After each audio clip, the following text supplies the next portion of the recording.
Hi everyone. ഒരു പുതിയൊരു വേക്കൻസിയുടെ കാര്യം പറയാനാണ് ഈ വീഡിയോ ചെയ്യുന്നത്. സെൻട്രൽ പൊല്യൂഷൻ കൺട്രോൾ ബോർഡിലാണ് വേക്കൻസി വന്നിരിക്കുന്നത്. MSc കെമിസ്ട്രി ഉള്ളവർക്ക് ഈ പോസ്റ്റിലേക്ക് അപ്ലൈ ചെയ്യാൻ പറ്റും.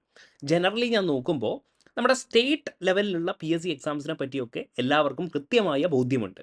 പക്ഷേ സെൻട്രലിലേക്ക് വരുമ്പോൾ നമ്മുടെ സെൻട്രൽ മിനിസ്ട്രിയിലൊക്കെ വരുന്ന ഒരുപാട് വേക്കൻസീസ് ഉണ്ട്.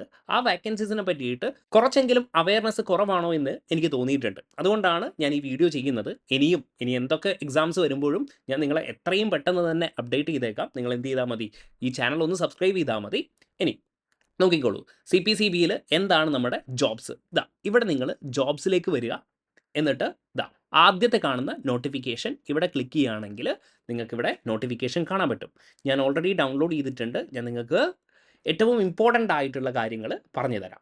ഇവിടെ തന്നെ നിങ്ങൾക്ക് ലിങ്ക് കാണാൻ പറ്റും. ഇവിടെ ക്ലിക്ക് ചെയ്യുകയാണെങ്കിൽ നിങ്ങൾക്ക് എന്ത് ചെയ്യാൻ പറ്റും, ഡയറക്റ്റ് ആയിട്ട് നിങ്ങൾക്ക് അപ്ലൈ ചെയ്യാൻ പറ്റും. ഓക്കെ, ഇനി താഴോട്ട് വരികയാണെങ്കിൽ നമുക്ക് നോക്കൂ, ഡേറ്റ് ഓഫ് കമൻസ്മെൻറ്റ് 2 ദിവസമായിട്ടേ ഉള്ളൂ. April 7th റിലീസ് ചെയ്തിരിക്കുന്നത്. നോട്ടിഫിക്കേഷൻ ലാസ്റ്റ് ഡേറ്റ് വരുന്നത് 28 ആണ്.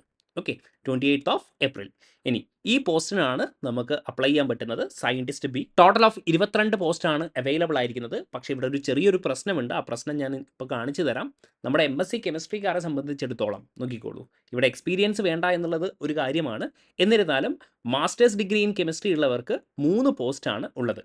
ബാക്കിയുള്ളതൊക്കെ എന്ത് ചെയ്തിട്ടുണ്ട്, എഞ്ചിനീയറിങ്ങിലുള്ളവർക്കൊക്കെ ഡിവൈഡ് ചെയ്ത് പോയിട്ടുണ്ട്. ഓക്കെ, സയൻറ്റിസ്റ്റ് ബിയിൽ നോക്കൂ, എൻവയോൺമെൻറ്റൽ എഞ്ചിനീയറിങ്ങിനാണെങ്കിൽ ഈ 4 പോസ്റ്റ്, നമ്മുടെ ആ 22 പോസ്റ്റിൽ 3 പോസ്റ്റ് മാത്രമാണ് നമുക്ക് അവൈലബിൾ ആയിരിക്കുന്നത്. And preferential net qualified or PhD ആണ്.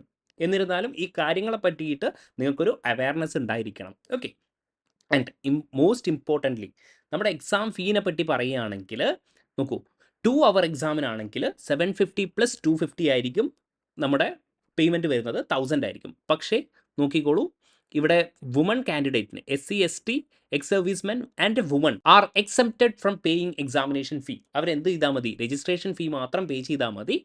ടെസ്റ്റ് സെഷനിൽ 250 മാത്രം പേ ചെയ്താൽ മതി. അതുകൊണ്ട് വുമൺ കാൻഡിഡേറ്റ്സിന് എല്ലാവർക്കും എഴുതാൻ പറ്റും. നിങ്ങൾ കാര്യങ്ങൾ അറിഞ്ഞിരിക്കണം. അപ്പോൾ ഈ എക്സാംസ് ഒക്കെ എഴുതുന്നത് ഏറ്റവും നല്ല കാര്യമാണ്. ആൻഡ് റിട്ടൺ ടെസ്റ്റ് കഴിഞ്ഞാൽ നിങ്ങൾക്ക് ഇൻ്റർവ്യൂ ഉണ്ടാകും. അതിൻ്റെ വെയിറ്റേജ് ഇവിടെ പറഞ്ഞിട്ടുണ്ട്, 85:15 ആണ്. നിങ്ങളുടെ റിട്ടൺ ടെസ്റ്റ് തന്നെയാണ് നിങ്ങളുടെ മെയിൻ ആയിട്ടുള്ള കാര്യം. ഓക്കെ, ആൻഡ് ഫൈനലി നിങ്ങൾക്ക് ഇവിടെ വന്നിട്ട് ക്ലിക്ക് ചെയ്തുകൊണ്ട് നിങ്ങൾക്ക് ആപ്ലിക്കേഷൻ ഫോം ഫിൽ ചെയ്യാൻ പറ്റുന്നതാണ്. ലാസ്റ്റ് ഡേറ്റ് ഓർത്ത് വെക്കുക, 28 ആണ്. അപ്പോൾ ഇതുമായി റിലേറ്റഡ് ആയിട്ട് എന്തെങ്കിലും ഡൗട്ട് ഉണ്ടെങ്കിൽ നിങ്ങൾക്ക് വാട്സപ്പ് ചെയ്യാം. നമ്പർ ഞാൻ കമൻറ്റ് ബോക്സിൽ കൊടുത്തേക്കാം. താങ്ക്